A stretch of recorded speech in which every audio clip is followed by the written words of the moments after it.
Hey everyone, Harry here to talk about Donald Trump's brief to the 11th Circuit urging them to affirm the ruling by Eileen Cannon dismissing the case against him brought by Jack Smith on the ground that Smith lacked the authority to act because his appointment was not by law. Let's set this up a little more. Recall that Trump brought an argument here that has been roundly rejected by all the courts that have considered it, including the D.C. Circuit, and arguably going back to the Supreme Court in the U.S. v. Nixon case in the 70s. And that argument is that because of the level of authority Smith exercises, he must be appointed by law, which means his appointment must be authorized by Congress. And tracking the arguments made by a couple conservative scholars, Trump says this is not by law. The United States has said, here's a statute, here's another statute, and here's a third statute, all of which provide for the appointment, but none of them does. Okay, let me double back a little to the United States brief filed on a couple months ago, August 26th. And their first 5-page argument is about the Nixon case. And this is going to be a very keen focus of the 11th Circuit. Okay, so you would think that this would really take care of it. In Nixon, there was a special prosecutor first appointed by the Attorney General to investigate and prosecute offenses arising out of the 1972 presidential election, aka Watergate. And the special prosecutor got a subpoena. Nixon resisted, saying this special prosecutor doesn't have the authority to do it, and the case isn't justiciable. The Supreme Court doesn't have the power to hear the case because it's just an intra-branch dispute that just involves the executive branch against the executive branch, and that's not something the Supreme Court can consider. And the Supreme Court, in a unanimous decision, roundly rejecting all of Nixon's arguments, said in particular about this one, no, this is not just an intra-branch dispute. Congress has vested in the Attorney General the power to conduct the criminal litigation of the United States government. It has also vested in him the power to appoint subordinate officers to assist him in the discharge of his duties, citing 4 different statutes, 28 U.S.C. 509, 510, 515, 533, the same sources of authority that Smith points to here. And acting pursuant to those, the Attorney General has delegated the authority to represent the United States to a special prosecutor, very similar to what has happened in Smith.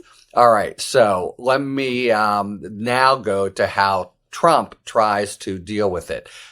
First, the whole case in the 11th Circuit is cast in these very majestic and fundamental constitutional terms. He comes out of the box with a statement that this violates the Constitution's Appointments Clause, and at least one Supreme Court justice, 2 former attorneys general, and several prominent legal scholars support the same conclusion. So what they're referring to here is Justice Thomas, who wrote an opinion very clearly not supporting it, but saying this is something that bears looking into. And in fact, it was the blueprint that Judge Cannon seized on to write the whole thing.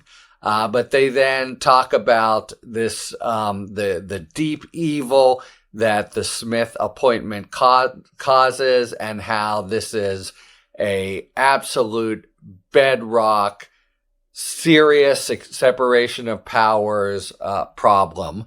And they do so notwithstanding, and they cite Justice Thomas up front, We must respect the Constitution's separation of powers in all its form, else we risk rendering its protection of liberty a parchment guarantee. All right, so for starters, this is completely dressed up in constitutional separation of powers language, but it is not a separation of powers issue. There is a separation of powers issue in whether or not a principal officer can act without the authority of Congress. That's a separation of powers issue. But the issue here is just a statutory interpretation as to whether in 3 statutes that authority exists. It is not by any means this grand, over-the-top, one for the history books kind of issue. That's for starters. What Judge Cannon did was simply take these 4 statutes, put them through a meat grinder to somehow try to read out the authority that every other court has found is present. But in Nixon, so we have I really want to zero in on that because I think there'll be a ton of focus here in the 11th Circuit. So the brief from Jack Smith, the first 6 pages are just about why, and I summarize the key parts of them, why it is that the Supreme Court obviously made this ruling and relied on it.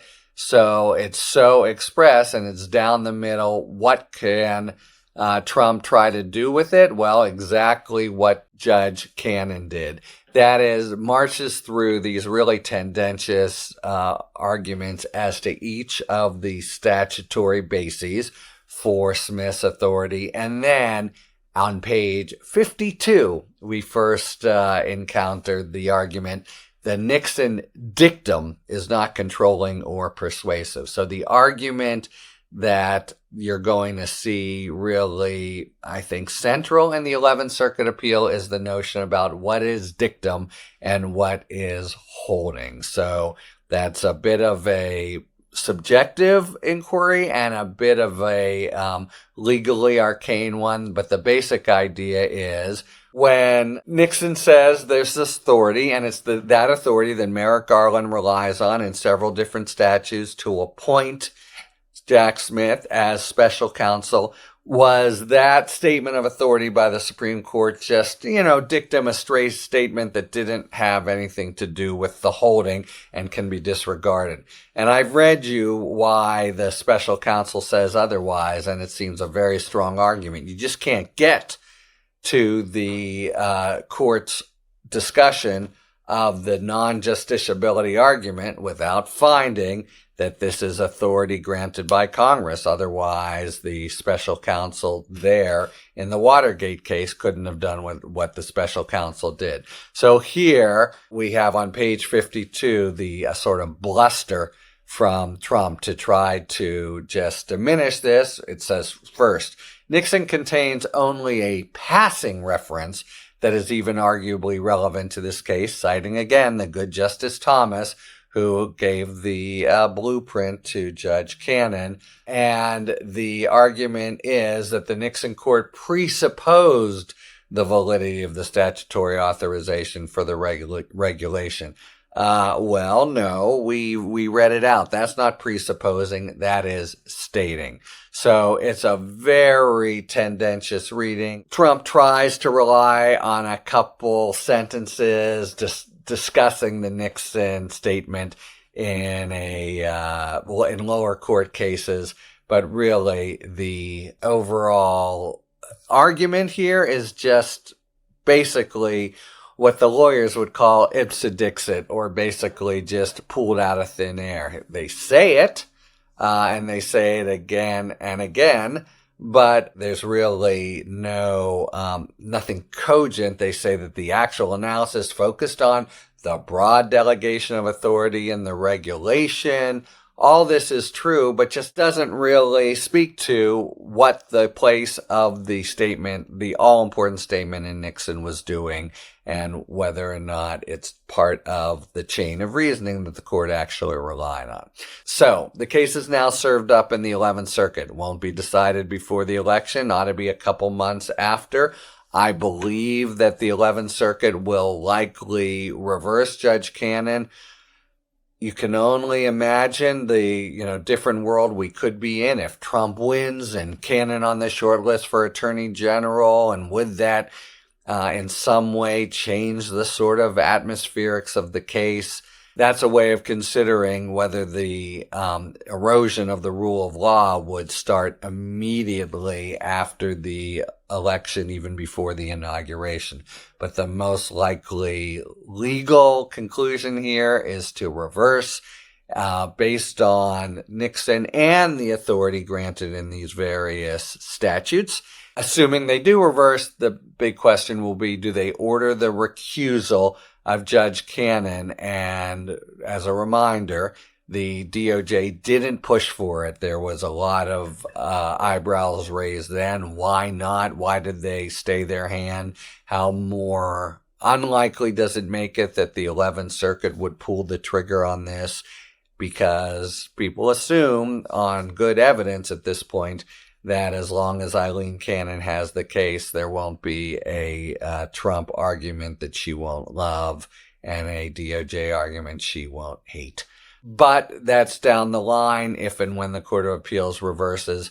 We now have Trump's best statement for why they shouldn't reverse and why the Nixon statement, in fact, can be disregarded. It seems pretty much to be a bare conclusion without strong argument about the rhetoric or about dictum, etc. So we'll see what the 11th Circuit makes of it. But again, you have the first 5 pages of the Smith brief coming out about that, and then a obvious sort of afterthought wanting to minimize the issue, but that issue is going to be front and center, and you'll see the 11th Circuit focus very strongly on it. Okay, at this point, Smith gets one reply brief to file in a couple weeks, and then they'll set the case for argument, and argument will take place, I said probably before the inauguration, but that really depends on the 11th Circuit schedule. It certainly won't be before the election, and it may be around the inauguration. We'll see, and we'll see in particular what the court makes of Trump's and Judge Cannon's creative, unusual, out-of-step arguments about the statements in the unanimous landmark opinion in U.S.